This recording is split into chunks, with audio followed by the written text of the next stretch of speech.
welcome back to my YouTube channel. Di sini aku Gita dengan nama lengkap Nur Raymond Retnaswini Gita, nomor absen 5. Pada kesempatan kali ini akan menerangkan atau menjelaskan terkait direct financial compensation. Kalian tahu kompensasi itu apa? Check it out.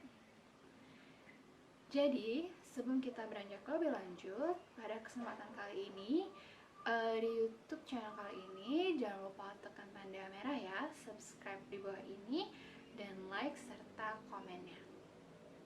Oke, jadi kompensasi itu tentu sudah tidak asing ya bagi kita untuk yang sudah bekerja ataupun yang masih di dunia perkuliahan tentunya, yang bisa disebut juga dengan insentif. Oke. Tentunya kompensasi sudah tidak asing lagi ya bagi teman-teman semua. Nah, aku ada beberapa pendapat terkait pengertian kompensasi dan manfaatnya dari teman-teman aku yang sudah bekerja. Kita lihat dulu yuk video kali ini.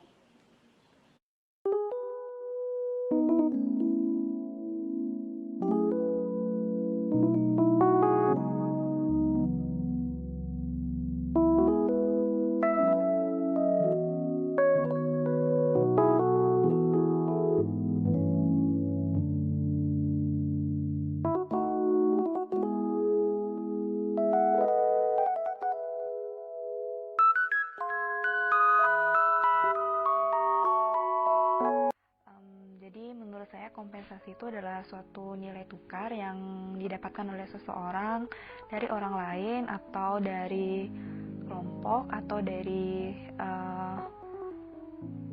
organisasi atau sebuah perusahaan gitu. Nah, kompensasi ini bisa dalam bentuk uang, bisa dalam bentuk asuransi kesehatan, bisa dalam bentuk produk, makanan, minuman, atau manfaat-manfaat lain yang dirasa itu bermanfaat bagi penerima kompensasi maupun pemberi kompensasi. Nah, dari manfaat kompensasi itu sendiri bagi saya sendiri, bagi seorang individu, mungkin dengan adanya kompensasi itu bisa memberikan nilai atau value bagi diri kita sendiri, kemampuan dan juga kapasitas yang kita miliki atas pekerjaan yang kita lakukan untuk mendukung tujuan atau visi dari si pemberi kompensasi ini gitu. Jadi dengan diberikan kompensasi kita akan merasa bernilai, dan dengan kita merasa bernilai kita akan melakukan pekerjaan kita dengan senang dan pekerjaan itu akan terselesaikan dengan baik gitu. Nah, selain itu juga menurut saya, kompensasi merupakan sebuah hadiah yang diberikan kepada seseorang atas suatu kinerja ataupun kerja yang lebih yang telah ia lakukan. Sedangkan insentif merupakan sebuah reward atau penghargaan yang diberikan kepada seseorang atas jasa atau pelayanan yang telah ia lakukan. Nah, adapun manfaat dari kompensasi dan juga insentif, menurut saya itu bisa menambah semangat ataupun membuat seseorang memiliki tujuan yang ingin ia capai sehingga ia bisa menghasilkan kinerja yang lebih baik lagi. Oke deh, kalau gitu kan tadi sudah kita dengerin tuh penjelasan dari dua teman saya. Nah, sekarang kita lanjut ya ke pembahasan sesuai dengan buku Mondi.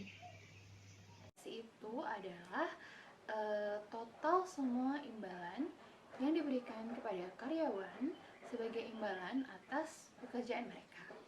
Nah, kompensasi merupakan salah satu fungsi dari manajemen sumber daya manusia karena kompensasi merupakan salah satu aspek yang paling sensitif di dalam dunia kerja. Oke. Nah, dalam kasus ini yang terjadi adalah hubungan kerja yang mengandung masalah kompensasi dan berbagai strategi yang terkait. Nah, seperti ada tunjangan, kenaikan kompensasi, struktur kompensasi, dan skala kompensasi. Oke, untuk lebih lanjutnya lagi, kita lihat yuk kutipan-kutipan berikut ini.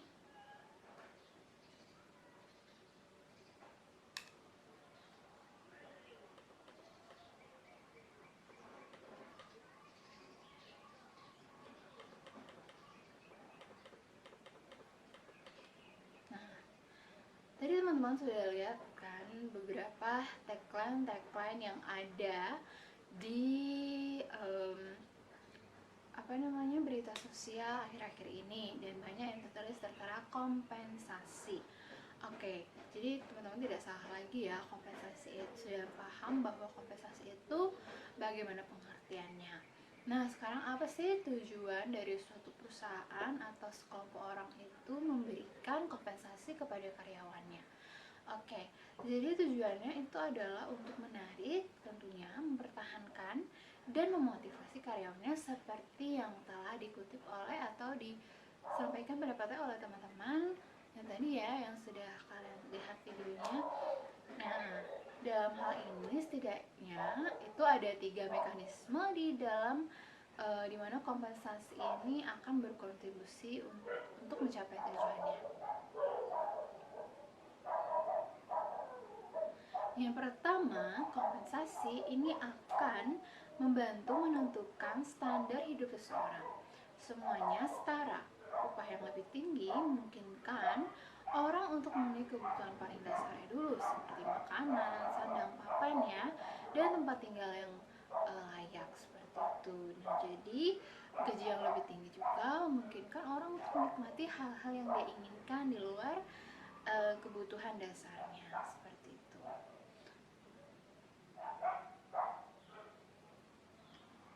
Nah, yang kedua, tingkat upah itu juga akan mempengaruhi si kepuasan kerja karyawan dan sikap karyawannya. Nah, dari hal ini, jika karyawan itu puas atau dia merasa nyaman di perusahaan itu, merasa dihargai, maka dia juga akan berkontribusi lebih dan melaksanakan yang terbaik untuk perusahaannya. Dan yang ketiga, seperti ada jenis pembayar insentif untuk menyelaraskan kepentingan karyawan.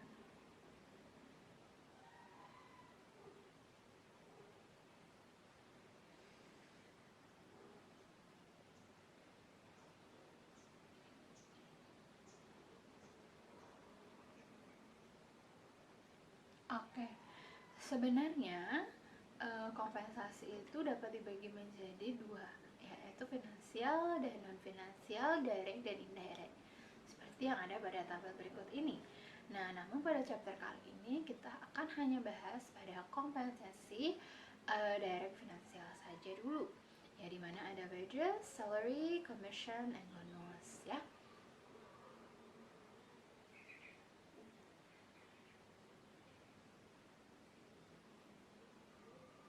Nah, untuk lebih spesifiknya lagi, kompensasi finansial langsung atau direct financial compensation yang kita bahas pada chapter kali ini itu terdiri dari yang tadi ya, upah, gaji, komisi, dan bonus.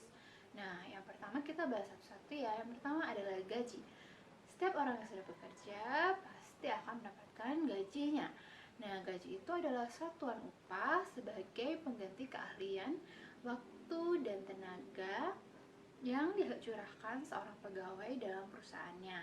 Nah, besar kecilnya gaji itu akan tergantung pada seberapa besar waktu, tenaga, dan ahli karyawan tersebut.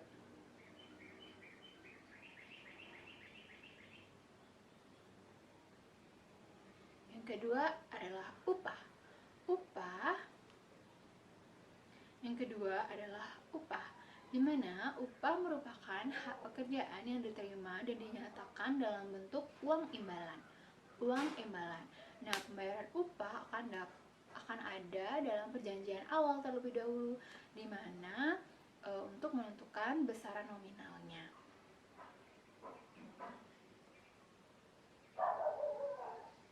Yang ketiga adalah komisi. Komisi adalah bagian dari hasil sebuah usaha yang memiliki target yang jelas, di mana komisi memiliki aturan yang mengikat. Itu bedanya dia dari upah dan gaji. Kemudian besaran komisi ini juga ditentukan di depan, dan komisi hanya diberikan jika target dari yang sudah disepakati itu tercapai. Selanjutnya yang terakhir adalah bonus. Siapa Siapa sih yang tidak suka bonus?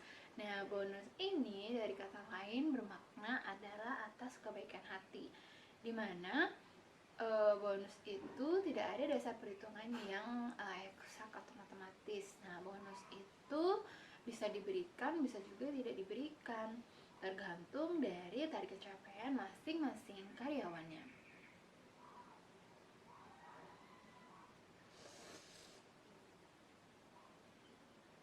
Nah, jadi dari keempat komponen financial direct financial compensation itu menjadi salah satu yang sangat menggiurkan ya bagi karyawan-karyawan, karena itu kompensasi yang akan diterima oleh karyawan adalah duit secara langsung. Siapa sih yang tidak suka sama duit? Jadi kompensasi finansial ini juga penting untuk mendorong motivasi dan merekrut orang-orang untuk melakukan pekerjaan yang terbaik.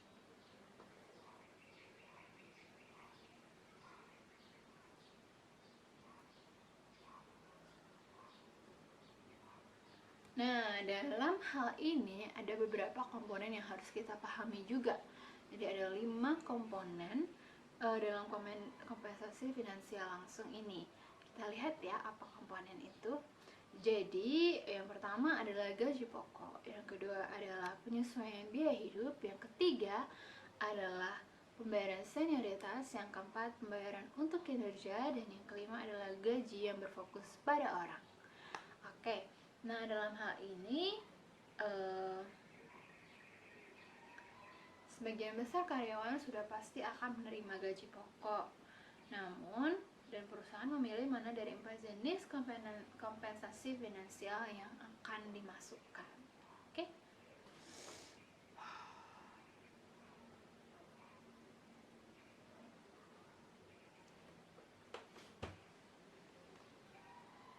Ya, gaji pokok yang pertama adalah komponen gaji pokok. Karyawan akan menerima gaji pokok atau utang untuk melakukan pekerjaan mereka, di mana pembayaran dasar berulang, yaitu karyawan terus akan menerima gaji pokok setiap bulannya kepada karyawan. Itu merupakan perusahaan akan menyalurkan gaji pokok tersebut dalam satu dari dua bentuk, yaitu bisa pembayaran per jam atau sesuai kinerja mereka. Yang kedua, komponen penyesuaian biaya hidup atau cost of living adjustment, di mana kenaikan gaji pokok berkala didasarkan pada perubahan harga sebagaimana dicatat oleh indeks konsumen. Nah, dalam beberapa tahun terakhir ini kemungkinan terjadi penaikan indeks. Enggak jadi ya. Yang ketiga adalah pembayaran senioritas, di mana senioritas itu adalah lamanya waktu seseorang karyawan yang dikaitkan dengan perusahaan di sisi departemen atau pekerjaan. Nah, sistem pembayaran senioritas ini adalah bertujuan untuk menghargai karyawan dengan penambahan berkala pada gaji pokoknya sesuai dengan lama karyawan itu bekerja di suatu perusahaan.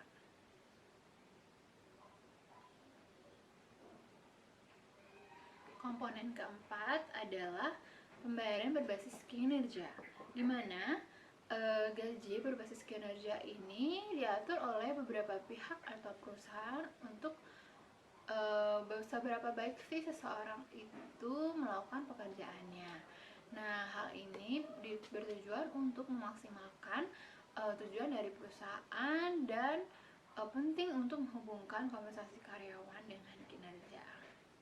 Komponen kelima yaitu insentif, pembayaran insentif. Nah, tadi kan insentif itu adalah membayar karyawan untuk sebagian atau sepenuhnya mencapai tujuan kerja yang telah dilakukannya. Kemudian insentif atau upah itu didasarkan pada kompensasi diberikan berlainan, maksudnya insentif itu adalah upah variabel didefinisikan sebagai kompensasi selain upah atau gaji pokok. Nah, tentunya sifatnya ini adalah fluktuasi, di mana dia berbeda-beda sesuai dengan standar capaian kinerja dari karyawan tersebut. Oke? Nah, kemudian sebenarnya hal ini sama seperti pendekatan senioritas dan pembayaran jasa. Pembayaran insentif juga akan menambah gaji pokok karyawan, tetapi pembayaran insentif hanya dilakukan satu kali saja. Pembayaran satu kali. Karyawan saat ini memenuhi syarat untuk membayar insentif daripada sebelumnya, karena perusahaan itu akan berusaha untuk mengendalikan biaya dan motivasi personal secara terus-menerus. Nah, perusahaan semakin menyadari pentingnya menerapkan program pembayaran insentif untuk berbagai jenis karyawan juga, termasuk pekerja produksi, karyawan teknis, maupun di pelayanan atau jasa. Perusahaan pada umumnya melembagakan program pembayaran insentif untuk mengendalikan biaya penggajian atau untuk memotivasi produktivitas karyawan. Nah, perusahaan ini dapat mengendalikan biaya dengan mengganti jasa tahunan atau kenaikan senioritas atau gaji tetap dengan rencana insentif yang hanya membayar kenaikan gaji ketika perusahaan itu menikmati produktivitas, laba, dan ukuran keberhasilan bisnis lainnya. Nah, program insentif ini yang akan dikembangkan berdasarkan pada kinerja, sehingga karyawan mengontrol tingkat kompensasi mereka sendiri. Perusahaan dapat memilih insentif untuk tujuan bisnis selanjutnya. Nah, ada banyak jenis opsi rencana pembayaran insentif. Perusahaan menggunakan upah insentif tersebut untuk menghargai karyawan perseorangan, kelompok karyawan, seluruh perusahaan berdasarkan kinerja mereka.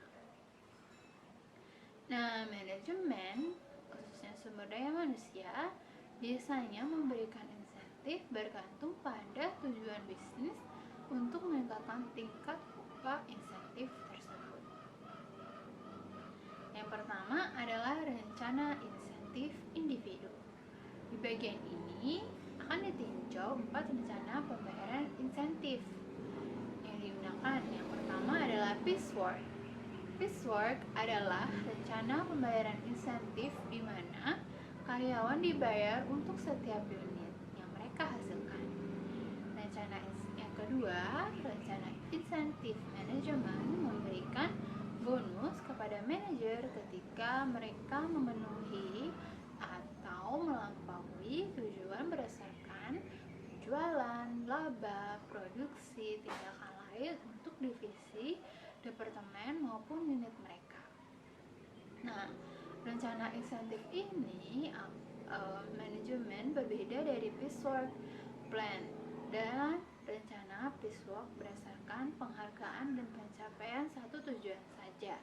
Dan rencana insentif manajemen ini seringkali memerlukan beberapa tujuan yang lebih kompleks. Selanjutnya adalah di bawah rencana dorongan perilaku. Nah, karyawan akan menerima pembayaran untuk pencapaian perilaku tertentu. Misalnya, catatan kehadiran yang lengkap dan keselamatan kerja yang baik. Yang keempat adalah perusahaan biasanya mengandalkan rencana rujukan untuk meningkatkan rekrutmen karyawan yang sangat berkualitas. Karyawan dapat menerima bonus moneter untuk merujuk pelanggan baru untuk merekrut pelamar kerja yang sukses. Nah, dalam hal rekrutmen ini, karyawan dapat memperoleh bonus karena membuat rujukan yang berhasil untuk lowongan pekerjaan.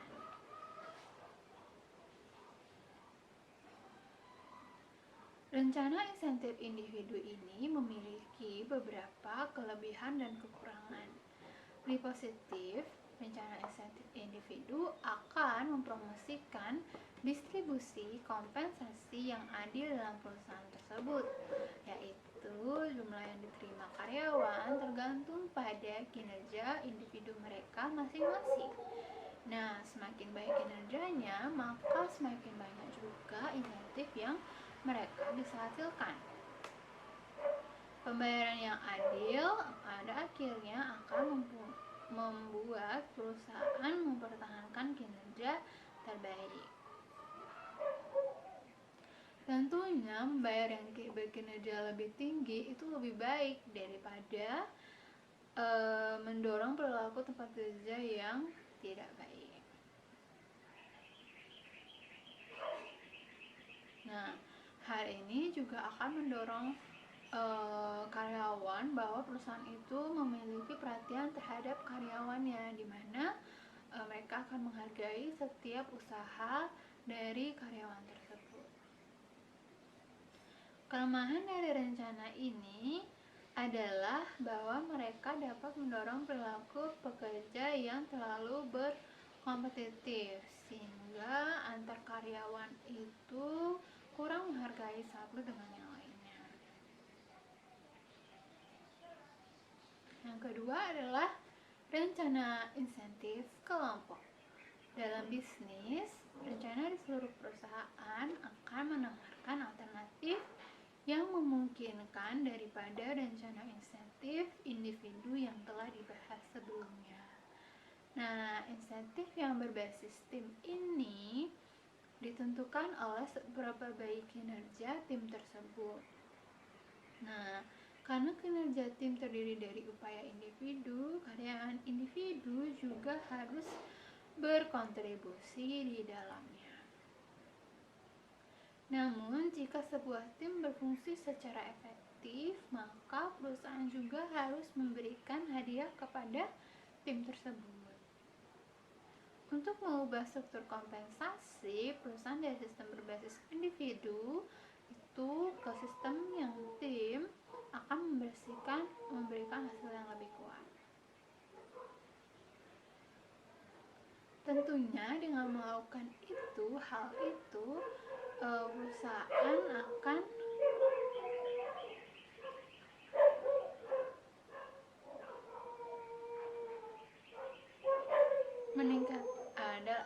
dengan melakukan hal itu perusahaan akan meningkatkan efisiensi, produktivitas, dan profitabilitas dari perusahaan. Nah, insentif tim juga memiliki beberapa kekurangan dan kelebihan. Di sisi positif, perusahaan merasa lebih mudah untuk mengembangkan standar kinerja kelompok daripada individu. Kemudian untuk satu hal, sedikit standar yang ditentukan karena kerjanya kelompok. Outputnya juga lebih kelihatan karena kerjanya tim.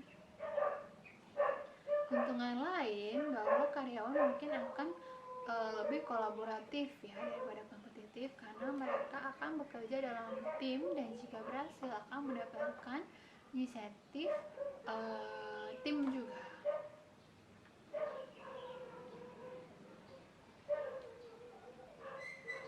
Sedangkan kerugian potensial untuk insentif tim ini yaitu dengan pemain yang patut dicontoh. Nah, jika individu dalam kategori ini merasa bahwa mereka berkontribusi lebih daripada karyawan lain dalam grup, mereka mungkin merasa tidak puas dengan hal ini. Selanjutnya ada rencana insentif dalam perusahaan. Rencana insentif di seluruh perusahaan dapat ditelusuri insentif dalam perusahaan. Kita lanjut ke rencana insentif dalam perusahaan, di mana penggunaan rencana insentif ini perusahaan melembagakan program pembagian keuntungan untuk meredakan ketidakpuasan pekerja dengan upah rendah yang mengubah mereka bahwa manajemen perusahaan itu telah membayar upah sesuai standar sampai mendapatkan keuntungan yang besar. Nah, sederhananya Manajemen percaya bahwa pekerja akan cenderung menantang praktik manajerial jika mereka menerima bagian dari keuntungan perusahaan. Nah, organisasi biasanya mendasarkan rencana seluruh proses pada profitabilitas atau nilai pasar perusahaan. Rencana di seluruh perusahaan termasuk pembagian keuntungan dan rencana perpisahan karyawan. Nah, ada beberapa variasi rencana bagi hasil. Tetapi 3 jenis rencana dasar yang digunakan saat ini adalah bagi hasil yang ditangguhkan dengan beberapa kombinasi lainnya. Oke, kita lanjut ke pembahasan proses terjadinya finansial langsung. Nah, seperti pada bagian dari yang bisa dilihat di sini, proses terjadinya kompensasi finansial langsung itu sifatnya juga kontekstual influence on direct ya. Jadi ada dari labor market, union, ekonomi, industri, dan berbagai macam pengaruhnya. Itu yang akan berpengaruh pada job structure, policy atau kebijakan, dan struktur-struktur dalam perusahaan tersebut. Nah, kemudian itu tentu akan langsung berpengaruh kepada seberapa besaran atau jumlah dari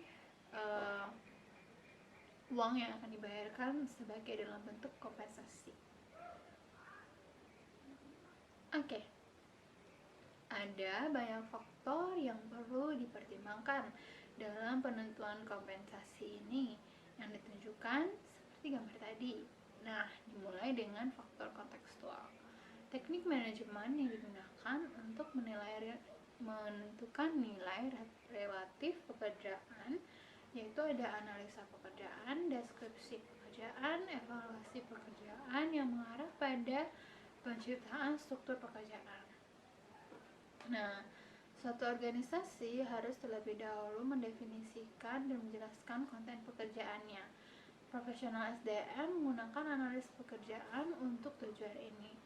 Produk sampingan utama dari analisis pekerjaan adalah deskripsi pekerjaan, di mana deskripsi pekerjaan akan melayani berbagai tujuan, termasuk data untuk mengevaluasi pekerjaannya. Dengan deskripsi pekerjaan, profesional SDM dapat menggunakan evaluasi pekerjaan untuk menilai relatif semua pekerjaan.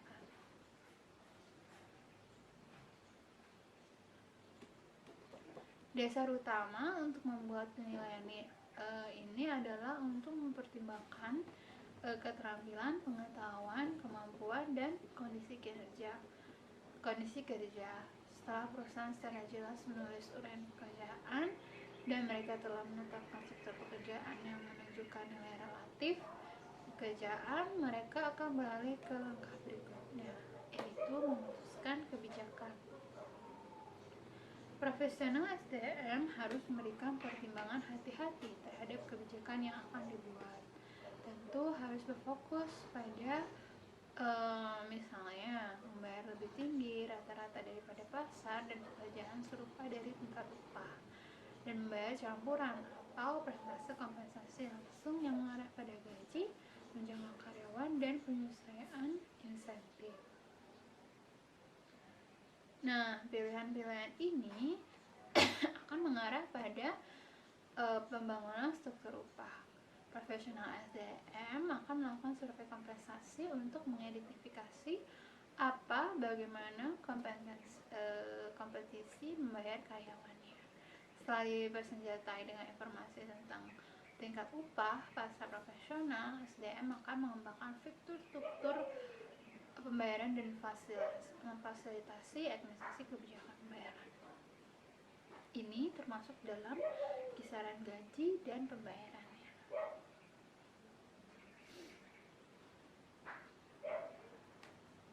Lanjut di pengaruh kontekstual pada kompensasi keuangan langsung.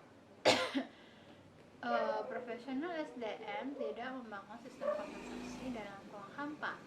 Ada banyak pengaruh kontekstual yang harus diperhitungkan. Di antara pertimbangan yang paling menonjol adalah pasar tenaga kerja, serikat pekerja, ekonomi, perbedaan upah antar industri, dan undang-undang. pasar tenaga kerja adalah yang pertama. Karyawan yang potensial yang berada dalam area geografis tempat karyawan direkrut pasar tenaga kerja, yaitu berdasarkan lokasi operasi perusahaan. Yang kedua adalah serikat buruh. Nah, dalam serikat buruh ini terdapat undang-undang hubungan perburuhan nasional yang menyatakan dukungan legislatif dalam skala luas yang harus diperhatikan terkait hak karyawan untuk berkoordinasi dan perundingan lain bersamanya. Nah, serikat pekerja biasanya sangat sering merundingkan kompensasi yang menggambarkan negosiasi antara serikat pekerja yang mewakili kepentingan karyawan dan manajemen perusahaan.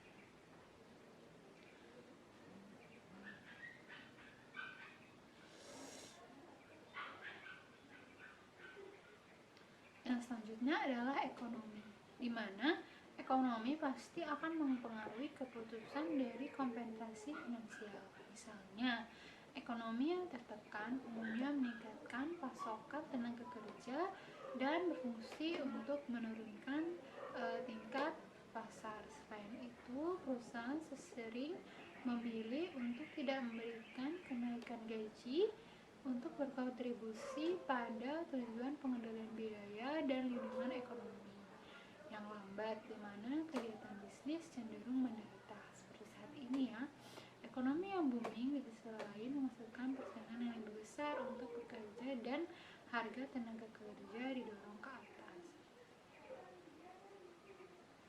Kemudian perbedaan upah antar industri.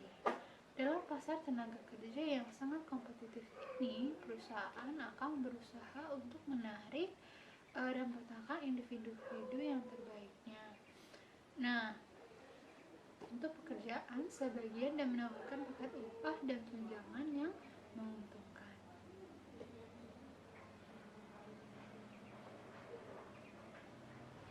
Sayangnya, beberapa perusahaan tidak dapat bersaing berdasarkan upah dan tunjangan. Memang ada perbedaan upah di antar industri. Perbedaan ini dikenal antara perbedaan antar industri atau kompensasi. Lagi ya, tadi ke perbedaan antar industri yang dapat dikaitkan dengan jumlah faktor, termasuk pasar produk industri, tingkat investasi modal, profitabilitas industri, serikat pekerja, dan campuran gender dari tenaga kerja. Nah, perusahaan yang beroperasi di pasar produk itu relatif sedikit persaingan dari perusahaan lain, cenderung membayar upah lebih tinggi karena perusahaan-perusahaan ini menunjukkan keuntungan besar. Fenomena ini dapat dikaitkan dengan faktor-faktor sebagai hambatan yang lebih tinggi untuk masuk ke pasar produk dan pengaruh yang tidak signifikan dari persaingan asing. Nah, peraturan pemerintah dan peralatan yang sangat mahal merupakan hambatan masuk dalam industri seperti industri pertambangan. Selanjutnya adalah legislasi, di mana undang-undang federal dan negara bagian yang juga dapat mempengaruhi jumlah dari kompensasi yang diterima dari seorang karyawan. Misalnya undang-undang upah dan tarif upah yang harus dihitung.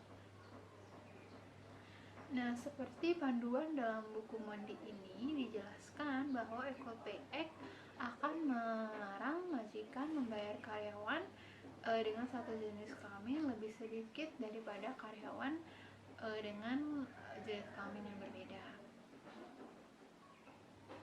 jika kedua karyawan tersebut memiliki kinerja yang sama. Nah, undang-undang ketenagakerjaan yang setara termasuk undang-undang hak sipil, diskriminasi usia dalam undang-undang ketenagakerjaan dan undang-undang Amerika dengan disabilitas, melarang diskriminasi terhadap kelompok-kelompok tertentu dalam masalah ketenagakerjaan. Nah, termasuk di sini adalah kompensasi. Hal Hal yang sama juga berlaku pada kontraktor dan subkontraktor. Pemerintah federal yang dicakup oleh pemerintah eksekutif.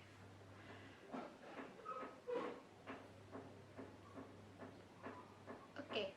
Nah, hukum-hukum, namun fokus kami di bagian selanjutnya adalah undang-undang federal yang menyediakan cakupan luas dan secara khusus dalam menangani masalah kompensasi. Jadi dalam buku ini itu berpacu pada buku Mondi ya.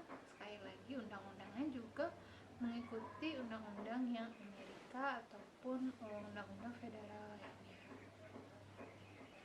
Hukum-hukum ini akan muncul dalam urutan kronologis dan perjalanannya. Kemudian membangun struktur pekerja menggunakan evaluasi pekerjaan. Struktur pekerja adalah seperangkat pekerjaan yang dipesan yang mewakili struktur pekerjaan atau hierarki, yaitu pekerjaan yang membutuhkan kualifikasi lebih tinggi, lebih banyak tanggung jawab dan tugas pekerjaan yang lebih kompleks, yang harus dibayar lebih dari pekerjaan membutuhkan kualifikasi lebih rendah dan tanggung jawab. Tugas pekerjaan yang kurang rumit. Struktur kerja yang konsisten secara internal akan mengakui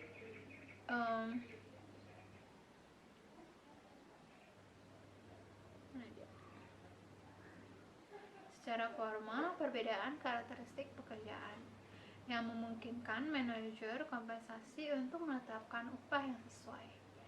Profesional SDM akan menggunakan evaluasi kerja secara sistematis untuk mengenali perbedaan dalam nilai relatif di antara serangkaian pekerjaan dan untuk menetapkan perbedaan upah yang sesuai.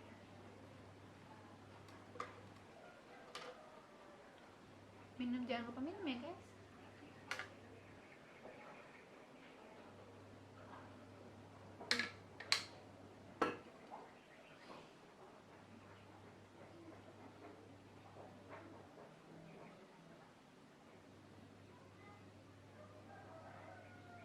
Nah, ketika dilakukan dan benar, evaluasi pekerjaan akan membantu menghilangkan ketidaksetaraan upah internal yang ada karena struktur upah yang tidak logis. Misalnya, ketidakadilan pembayaran mungkin ada jika pengawas ruang surat untuk mendapatkan lebih dari angkutan kepalanya. Untuk alasan yang jelas, organisasi lebih suka melakukan ekuitas pembayaran internal. Namun, ketika tingkat upah pekerja pada akhirnya ditentukan untuk bertentangan dengan tingkat pasar yang terakhir, hampir pasti akan diutamakan. Evaluasi pekerjaan akan menilai pekerjaan dalam hal administratif daripada ekonomi. Yang terakhir hanya dapat ditentukan oleh pasar dan diketahui melalui survei kompensasi. 4 metode evaluasi pekerjaan tradisional adalah peringkat, klasifikasi, bagian faktor, dan volume. Ada versi yang tak terhitung dari metode ini. Perusahaan dapat memilih salah satu dan memodifikasinya agar sesuai dengan tujuan khususnya. Metode pemeringkatan dan klasifikasi bersifat non-kuantitatif, sedangkan perbandingan faktor dan metode poin adalah pendekatan yang kuantitatif. Metode pemeringkatan adalah yang paling sederhana dan 4 metode evaluasi pekerjaan. Metode peringkatan evaluasi pekerjaan, penilaian memeriksa deskripsi dari setiap pekerjaan yang dievaluasi dan mengatur pekerjaan sesuai dengan nilainya bagi perusahaan. Prosedur ini pada dasarnya sama dengan metode pemeringkatan untuk mengevaluasi kinerja karyawan. Satu-satunya perbedaan adalah mengevaluasi pekerjaannya, tapi bukan orangnya. Metode yang kedua adalah metode klasifikasi. Metode klasifikasi akan melibatkan sejumlah kelas atau nilai untuk menggambarkan sekelompok pekerjaan. Dalam dalam evaluasi kerjaan dengan metode ini, penilaian membandingkan deskripsi pekerjaan dengan deskripsi kelas. Deskripsi kelas mencerminkan perbedaan antara kelompok pekerjaan di berbagai tingkat kesulitan. Metode perbandingan faktor adalah yang ketiga. Metode ketiga ini agak lebih terlibat daripada dua metode kualitatif sebelumnya. Metode perbandingan faktor evaluasi pekerjaan akan mengasumsikan bahwa ada 5 faktor universal lainnya yang terdiri dari mental, keterampilan, fisik, tanggung jawab, dan kondisi kinerja. Evaluator membuat keputusan tentang faktor-faktor ini secara independen. Yaitu yang pertama, syaratan mental. Ini akan menjadikan sifat mental seperti kecerdasan, penalaran, dan imajinasi. Selanjutnya, keterampilan yang berkaitan dengan fasilitas dalam koordinasi otot dan pelatihan interpretasi tayangan sensori. Selanjutnya, persyaratan fisik. Persyaratan fisik melibatkan duduk, berdiri, berjalan, mengangkat, dan sebagainya. Selanjutnya ada tanggung jawab, mencakup bidang-bidang seperti bahan baku, catatan, dan pengawasan. Kemudian ada kondisi kerja yang mencerminkan pengaruh lingkungan dari kebisingan, iluminasi, ventilasi bahaya, dan jam. Metode keempat adalah metode evaluasi. Metode poin.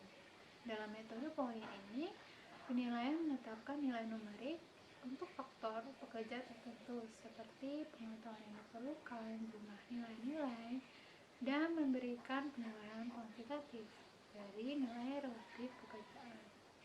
Secara historis, variasi ini telah menjadi pilihan yang paling populer. Selanjutnya adalah kebijakan kompensasi kompetitif. Kebijakan kompensasi akan mengacu pada pilihan yang dibuat para profesional. Kompensasi untuk mempromosikan keunggulan kompetitif.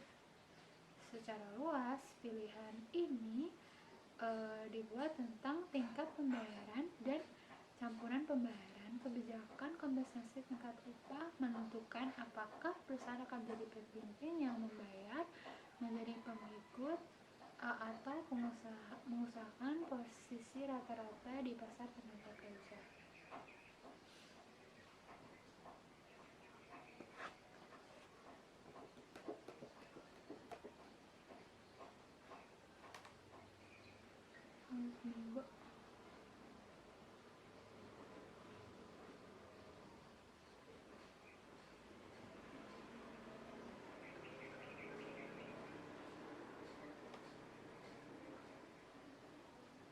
Nah, kebijakan tingkat pembayaran memiliki dampak terbesar dan menarik dalam mempertahankan karyawan. Kebijakan kompensasi gaji campuran mengacu pada kompensasi atau kombinasi finansial langsung dan tidak langsung serta komponen manfaat karyawan merupakan paket dari kompensasi karyawan. Nah, kebijakan bauran pembayaran memiliki dampak terbesar dalam memotivasi karyawan.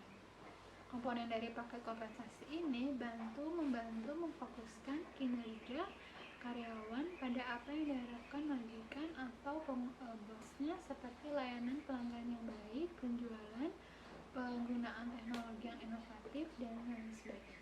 Kebijakan tingkat pembayaran memiliki dampak terbesar dan menarik dalam mempertahankan karyawan.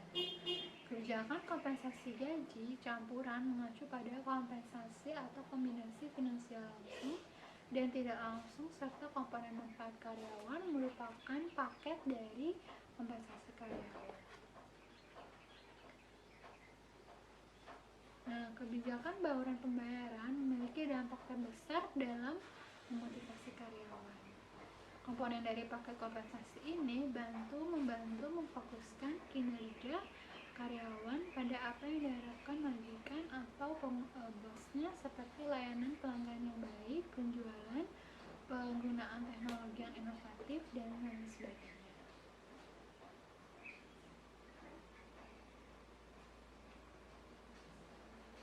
Oke, kita lanjut. Itu ada yang pertama, kebijakan kompensasi tingkat pembayaran.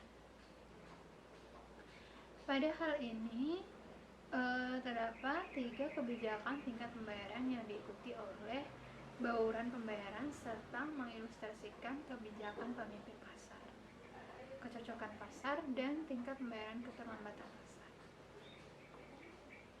Yang pertama adalah lead pasar. Lead pasar itu adalah perusahaan yang mengejar kebijakan kepemimpinan pasar, adalah organisasi yang membayar upah gaji lebih tinggi daripada perusahaan pesaing lainnya. Nah, dengan menggunakan strategi ini, perusahaan akan lebih merasa bahwa mereka dapat menarik karyawan yang berkualitas tinggi, produktif, dan mencapai biaya tenaga kerja per unit yang lebih rendah.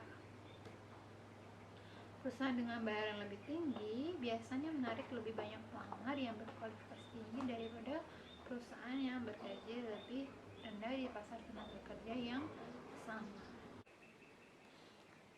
Dan yang ketiga adalah penilaian terhadap kemampuan membayar. Penilaian organisasi tentang kemampuannya membayar juga merupakan faktor penting untuk menentukan tingkat upah. Perusahaan yang berhasil secara finansial cenderung menunjukkan kompensasi yang lebih tinggi dari rata-rata. Namun, kekuatan keuangan organisasi hanya menetapkan batas-batas dari apa yang akan dibayarnya. Untuk sampai pada tingkat pembayaran tertentu, manajemen harus memperhatikan faktor-faktor lain. Nah, dalam struktur pembayaran yang kompetitif di pasar, penetapan harga menjadi pekerjaan menggunakan survei kepuasan, survei kompensasi. Struktur upah mewakili perbedaan tingkat upah untuk pekerja yang nilainya tidak setara dan kerangka kerja untuk mengakui perbedaan dalam kontribusi karyawannya. Nah, struktur ini dihasilkan dari analisis berdasarkan pekerjaan survei kompensasi. Survei kompensasi akan melibatkan pengumpulan dan analisis selanjutnya dari data kompensasi pesaing. Survei kompensasi secara tradisional berfokus pada praktik upah dan gaji pesaing. Survei kompensasi tunjangan karyawan baru-baru ini juga menjadi target survei karena tunjangan merupakan elemen kunci dari sistem pembayaran kompetitif di pasar. Survei kompensasi penting karena memungkinkan profesional kompensasi memperoleh pandangan realistis praktik pembayaran pesaing. Perusahaan akan mengenali perbedaan-perbedaan ini dengan membayar individu sesuai dengan kode sinyal pengetahuan kinerja mereka. Nah, struktur yang dirancang dengan baik harus mempromosikan retensi karyawan yang dihargai. Nilai pembayaran dan rantangan pembayaran adalah fitur struktural dari struktur pembayaran. Yang pertama adalah nilai bayar. Nilai bayar adalah merupakan pekerjaan serupa untuk menyederhanakan pekerjaan dalam penetapan harga. Misalnya, jauh lebih nyaman bagi organisasi memberikan harga 15 nilai gaji daripada 200 pekerjaan terpisah. Kemudian kisaran pembayaran. Kisaran pembayaran. Setelah nilai pembayaran ditentukan, maka keputusan selanjutnya adalah apakah semua individu yang melakukan pekerjaan yang sama akan menerima upah yang sama atau apakah kisaran gaji harus digunakan. Rentang pembayaran mencakup tingkat pembayaran minimum dan maksimum dan varians yang cukup untuk keduanya memungkinkan perbedaan pembayaran yang kisaran gaji umumnya lebih disukai daripada tarif gaji tunggal karena memungkinkan perusahaan untuk memberikan kompensasi kepada karyawan sesuai dengan kinerja dan lama layanannya mereka bekerja. Bayar kemudian berfungsi untuk insentif positif. Ketika rentang gaji digunakan, maka perusahaan harus mengembangkan metode untuk memajukan individu melalui rentang tersebut. Perusahaan biasanya menggunakan rentang yang berbeda untuk pekerjaan yang lebih berharga bagi perusahaan. Black banding adalah yang ketiga adalah black banding. merupakan teknik yang banyak nilai gaji atau nilai gaji. Jadi berapa pita lebar yang meningkatkan efektivitas organisasi karyawan saat ini melakukan tugas yang lebih beragam daripada sebelumnya. Kemudian sistem upah 2 tingkat. Sistem ini memberikan penghargaan pada karyawan yang baru direkrut kurang dari karyawan yang sudah mapan. Di bawah dasar sementara pada karyawan yang baru direkrut. Tadi udah ya. Nah, sistem 2 tingkat permanen akan memperkuat perbedaan tingkat upah dan meletakkan skala pembayaran terpisah. Yang kelima adalah menyesuaikan tarif pembayaran. Ketika rentang gaji telah ditentukan dan pekerjaan yang telah ditetapkan, untuk membayar nilai mungkin menjadi jelas bahwa beberapa pekerjaan dibayar lebih tinggi dan yang lainnya dibayar lebih rendah.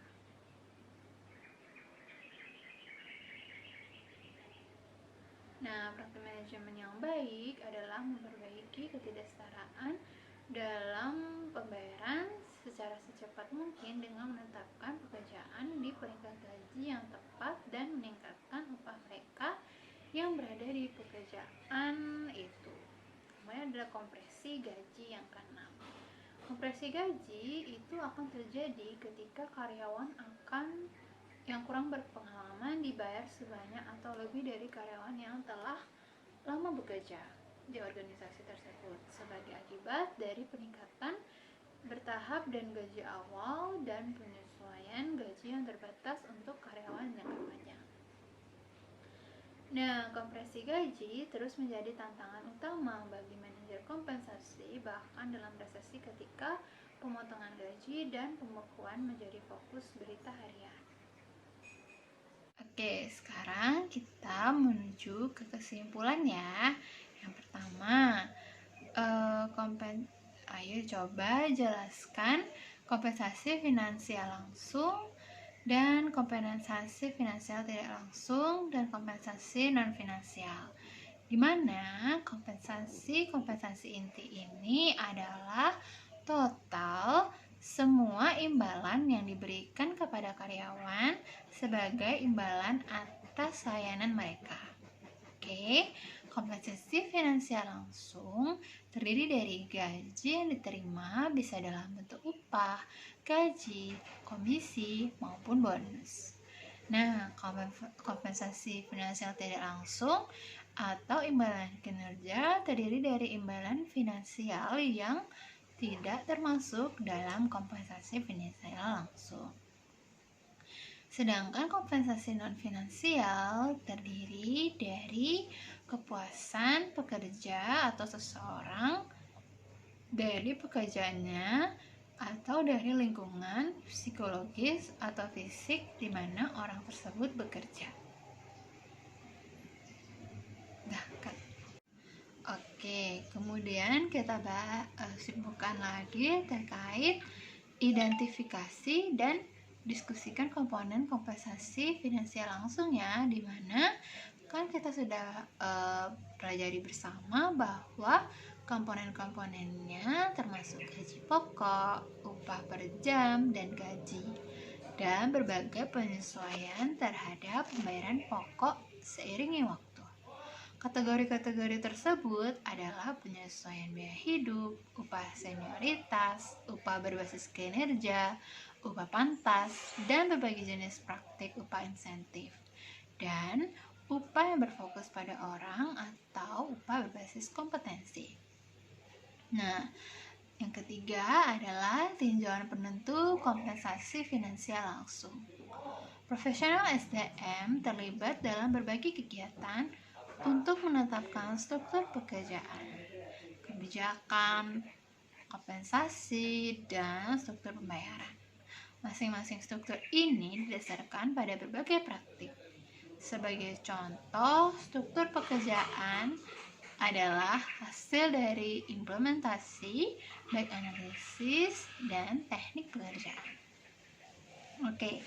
Selanjutnya adalah terhadap pengaruh kontekstual pada kompensasi finansial langsung. Nah, tentunya ada banyak faktor yang profesional SDM harus perhitungkan jika atau ketika membangun program kompensasi tersebut. Pertimbangan yang paling menonjol adalah serikat pekerja, ekonomi, perbedaan upah antar industri, dan berbagai peraturan perundang-undangan yang legal lainnya. Oke, yang kelima, kita lihat cara-cara yang menggunakan evaluasi pekerja untuk membangun struktur pekerjaan. Nah, evaluasi pekerja adalah proses yang menentukan nilai relatif dari suatu pekerjaan dalam kaitannya dengan yang lain. Dalam metode peringkat evaluasi pekerjaan, penilai memeriksa deskripsi dari setiap pekerjaan yang dievaluasi dan mengatur pekerjaan sesuai dengan nilainya. Nah, metode klasifikasi melibatkan mendefinisikan sejumlah kelas atau nilai untuk menggambarkan sekelompok pekerjaan.